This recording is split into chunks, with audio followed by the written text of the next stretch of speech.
السلام علیکم زیم ګل ولی خان دا د نایاب ډرای فروټس کارخانه. السلام علیکم زیم ګل ولی خان دا د نایاب ډرای فروټ.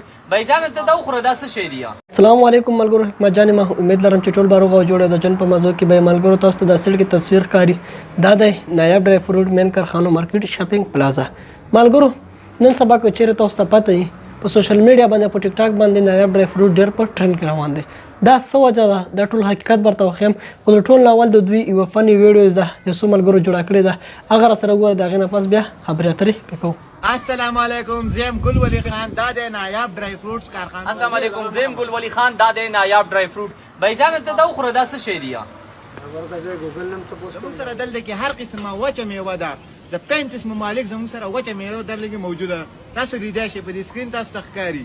زه تاله یو شی در کومه د هغې ذایقه به ته ماته معلومې او چې معلومه ده که زه تاله انعام در کومه.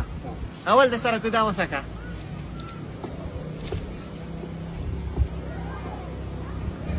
دا د ذهن کې د راځي خو وایي نو انځر دا انځر دی، دا سخا ټماټر دی. وروره دا راوړه بل شی راته وایم دا معلوم که دا د اګۍ ده. نه غلط دی وروره، دا وچکلې هګۍ ده. زه تا ته یو بل شی وایم په دنیا کې به تاسو څکلی نه او دا زموږ سره دی وچ ګنی چې په هغې کې رس نشتي. دا وسکه تو خوند به در څه راوړي د ګني راوړي او دی وچو بالکل وال پې هم کولی شي. راواچوه زه تا ته بل شی ښیم داسې شی دی دا معلوم که دا جی دا وچ پلاستیک دی. بالکل راواچوه بې ملګرو تاسو د سیټ کې ویډیو کته د دې ویډیو مقصد مې صرف دا ځکه مې سره شیر کړه چې تاسو په مخونه باندې خندا راوستلو د دې ویډیو مقصد مې. ملګرو ګل ولی خان باندې به خبرې کوو چې نایاب ډرای فروټ سره په تیزۍ سره روان دی. ملګرو چېرته چې کاروبار کامیابول غواړي یو کار کامیابول غواړي نو له ټولو نه اول اخلاق ضروري دي او د اخلاق په ګل ولی خان کې شته دی.